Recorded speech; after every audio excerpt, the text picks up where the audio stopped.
और सबकी माँ बहन बराबर होती है। और आप लोग भी जानते हैं, ये जो ऐसे ऐसे जो चलता है ना, वो में से नहीं हूं मैं, वैसी लड़कियों में से नहीं हूं मैं, और समझना भी नहीं। मैं अब इतने दूर तक लेके जाऊंगा कि मैं सिर्फ उसको ही नहीं, माई बाप भौजाई भाई सब जने कहता ना अंदर लेके जाए कि फिर जीवन बिता दे तार लोग के।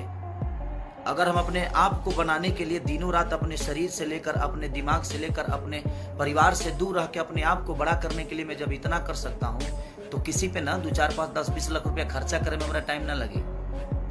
इहो जान लो, ये क्लियर जान लो। और आज से स्टार्ट बा, और सबकी माँ बहन बराबर होती है, सबकी माँ बहन।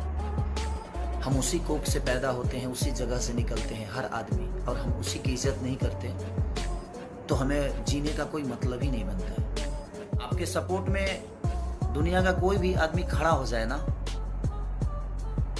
उसके लिए भी हम पीछे नहीं हटेंगे। आप जिसको सपोर्ट में उतारना है उतारें, मुझे दिक्कत नहीं उससे।